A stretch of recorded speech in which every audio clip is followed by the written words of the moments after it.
নীতি মইতো গগৈ ৰাজনীতিৰ যিটো নেৰেটিভ ইয়াৰ সম্পূৰ্ণ বিৰোধী। আজি কৈছো আপোনালোকৰ মায়েক আছে, গগৈ কেন্দ্ৰিক যিটো ৰাজনীতি তাৰ লুৰিণজ্যোতি গগৈ সম্পূৰ্ণ বিৰোধী।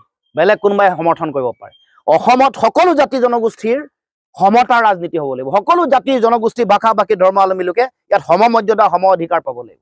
গগৈ কেন্দ্ৰিক সংকীৰ্ণ ৰাজনীতি মুখ্যমন্ত্ৰীয়ে এইটো এটা ষড়যন্ত্ৰ কৰিছে আৰু এই ষড়যন্ত্ৰত বহুতে ভৰি দিছে।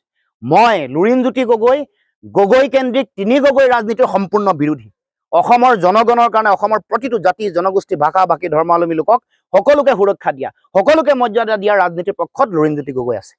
এনেকুৱা ধৰণৰ সংকীৰ্ণ ৰাজনীতিৰ পক্ষত লুৰিণজ্যোতি গগৈ আগতেও নাছিল, আজিও নাই আৰু ভৱিষ্যতেও নাথাকে। কোনো গগৈ কেন্দ্ৰিক কথা নাই।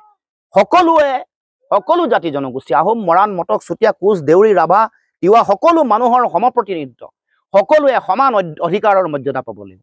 এনেকুৱা গোষ্ঠী কেন্দ্ৰিক সম্প্ৰদায় কেন্দ্ৰিক উপাধি কেন্দ্ৰিক ৰাজনীতিৰ পৰা অসমৰ ৰাইজ দূৰত থাকিব লাগে।